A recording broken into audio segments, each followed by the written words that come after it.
సాధించాం. చదువుల్లో ఉద్యోగాలలో 33% రిజర్వేషన్లు సాధించాం. చైర్మన్ లాంటి మగ పదాలను చైర్పర్సన్ అనేలా ఆడా మగకి వర్తించేలా మార్పించాం.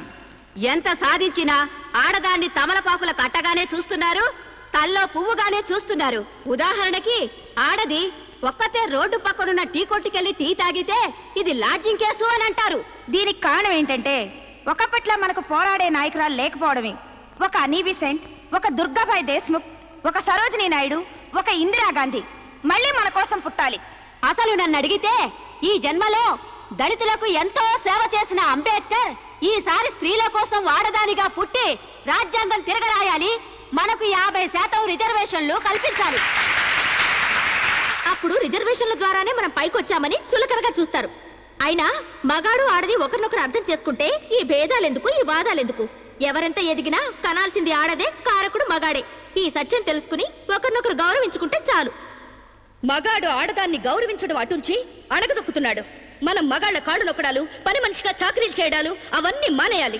మనకి స్వేచ్ఛ కావాలి. మగాళ్ళు మనకి చేస్తేనే మనం వాళ్ళకి చేయాలి. వాళ్ళు అసలు లెక్క చేయకూడదు. అప్పుడే వాళ్ళు మన దారికి వస్తారు. Correct correct, super correct. ఇచ్చిన స్వేచ్ఛను అలుసుగా తీసుకుని జీవితాన్ని నాశనం చేసుకునే వాళ్ళు కూడా ఉన్నారు. ఫారిన్ వ్యామోహంలో పడి సాంప్రదాయాన్ని కారదనడమే ఫ్యాషన్ అనుకుని ఆడదంటే అసహించుకునేలా స్వేచ్ఛను దుర్వినియోగం చేసుకునే వాళ్ళు కూడా ఉన్నారు. అందుకని అమ్మచాటి బిడ్డలా మొగుడు పక్కన బిడ్డలా ఆడది బతకాలా? పుట్టే జీవికి ఆడది ఆధారమైనప్పుడు ఆడది మరొకరి మీద ఆధారపడి బతకడం ఏంటి? కరెక్ట్ అంతే. సమాజంలో సమూలమైన మార్పు రావాలంటే మనిషి పుట్టుకకు మూలమైన వివాహ వ్యవస్థలోనే మార్పు రావాలి, విప్లవం రావాలి. పెళ్లి చూపుల పేరుతో మగాడు ఆడదాన్ని శల్య పరీక్ష చేస్తాడు, శీల పరీక్ష చేస్తాడు. కానీ అదే మగాడిని ఆడది ఏ పరీక్ష చేయకూడదు. సూపర్ సూపర్ అంటే సూపర్ అంతే. అందుకే ఆ మగాడిని ఆడది పెళ్లికి ముందే లొంగ తీసుకోవాలి. ఆ మగాడి ఇంట్లోనే ఆడది పెళ్లి చూపులు ఏర్పాటు చేసుకోవాలి. ఆ మగాడి టోపీ కింద ఉన్నది జుట్టో, బట్టతలో, విగ్గో తెలుసుకోవాలంటే, ఆ కళ్ళ జోడు వెనకున్నది గాజు కన్నో, మెల్ల కన్నో, గుడ్డి కన్నో తెలుసుకోవాలంటే, ఆ బంకరకాలో, చెక్కకాలో తెలుసుకోవాలంటే ఆ ఆడది ఆ మగాడిని పెళ్లికి ముందే పరీక్షించాలి. లేకపోతే ఆడది బెడ్రూమ్ లో ఏ చిరంజీవినో నాగార్జున ఊహించుకుంటూ కాపురం చేస్తుంది. అయ్యి బాబు, ఇది అసలు సూపర్ అండి బాబు. ఈ డైలాగులు ఉపన్యాసాల్లో చప్పట్లకు మాత్రమే పనికొస్తాయి. ఈ విపరీతమైన ధోరణులే మనకి విలువ లేకుండా చేస్తున్నాయి. సాంప్రదాయకంగా పెళ్లి చేసుకున్న మా ముత్తాత సంతోషంగా ఉండేవారు, మా తాత ఇంకా సంతోషంగా ఉండేవారు, మా నాన్న ఇంకా ఇంకా సుఖంగా బతికారు. వాళ్ళు పెళ్లాలతో ఆనందంగా కాపురాలు చేసుకోలేదా? వాళ్ళ భార్యలు ఎవరితోనైనా లేచిపోయారా? లేకపోతే ముందుగానే పరీక్షలు జరిపించి పెళ్లిళ్ళు చేసుకున్నారా? మా తాత, మా ముత్తాతని మగాడి వైపు నుంచి చూస్తున్నావు గాని మీ అమ్మమ్మ, మీ నానమ్మ అని వాళ్ళ సైడ్ నుంచి ఆలోచించావా? మొగుడయ్యాడు కాబట్టి చచ్చినట్టు అడ్జస్ట్ అయ్యి ఎందరో బతుకుతున్నారు. మగడు లేని మగాళ్ళ వల్ల ఎందరో కొట్టాళ్ళుగా బతుకుతున్నారు.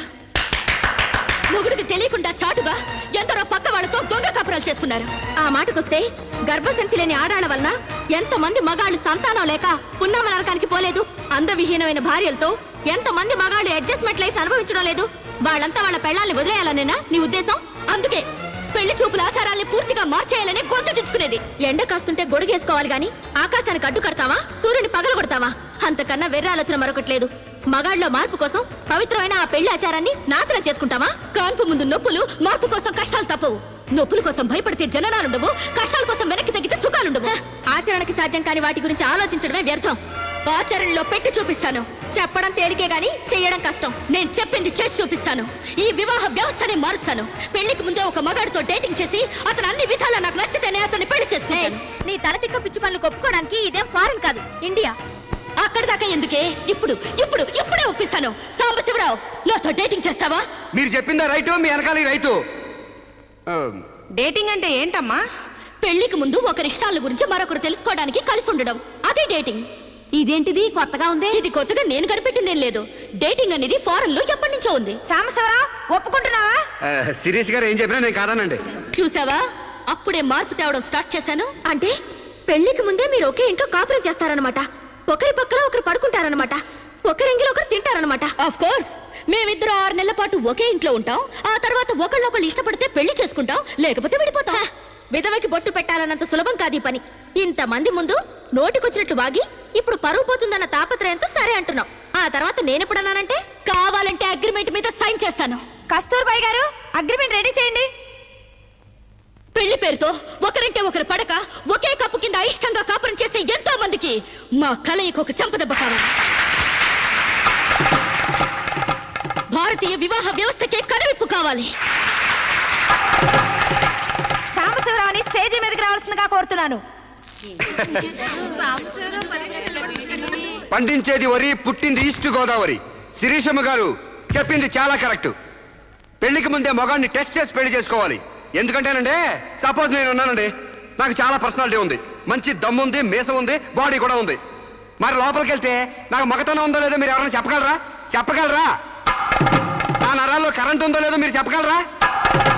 కాబట్టి మేడం గారు చెప్పిన డేటింగ్ పెళ్లికి నా ఓటు ముద్ర జై మేడం, జై జై మేడం, జై మేడం, జై జై మేడం, జై జై మేడం, జై జై మేడం. పెళ్లికి ముందు ఇద్దరు కలిసుండి ఒకరినొకరు ఇష్టాయిష్టాలను తెలుసుకుని 6 నెలల కాల పరిమితి దాటిన తర్వాత నచ్చితే పెళ్లి చేసుకుంటాం, లేదంటే విడిపోతాం.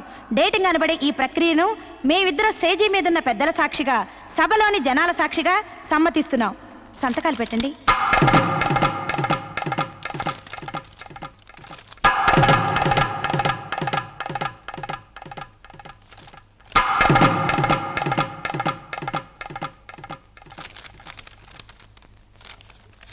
ఇక 6 నెలల తర్వాత మాకిష్టమైతే మీ అందరి సమక్షంలో మేము పెళ్లి చేసుకుంటాం.